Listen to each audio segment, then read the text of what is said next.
ሁለተኛው የሳይኮሎጂካል ትሪገር ደግሞ ታይኒ ፕሮሚስስ ትራፕ የሚባለው ነው። ቀለል ባለ አማርኛ ስነግራችሁ አንዳንድ ጊዜ ሳናስባቸው የምንገባቸው ቃሎች ብዙ ነገር ውስጥ ሊያስገቡን ይችላሉ።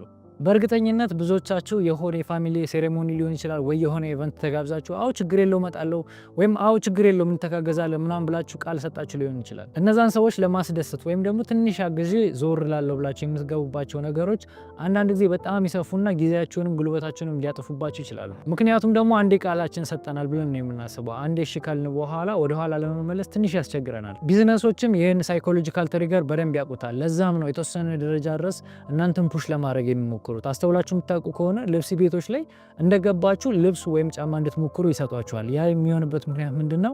አንዴ ከሞከራችሁት በኋላ አንዴ እሺ እንዳላችሁ ነው ሳይኮሎጂካሊ የሚሰማችሁ። ስለዚህ ከዛ በኋላ ወደ ኋላ የሚመለስ እድላችሁ ይቀንሳል። ስለዚህ ትልቅ የሚሆን ትንሽ ለአንድ ነገር ከመስማማታችሁ በፊት ያንን ነገር የምርም እንደምትፈልጉት ቆም ብላችሁ ማሰብ ይኖርባችኋል። ኦኬ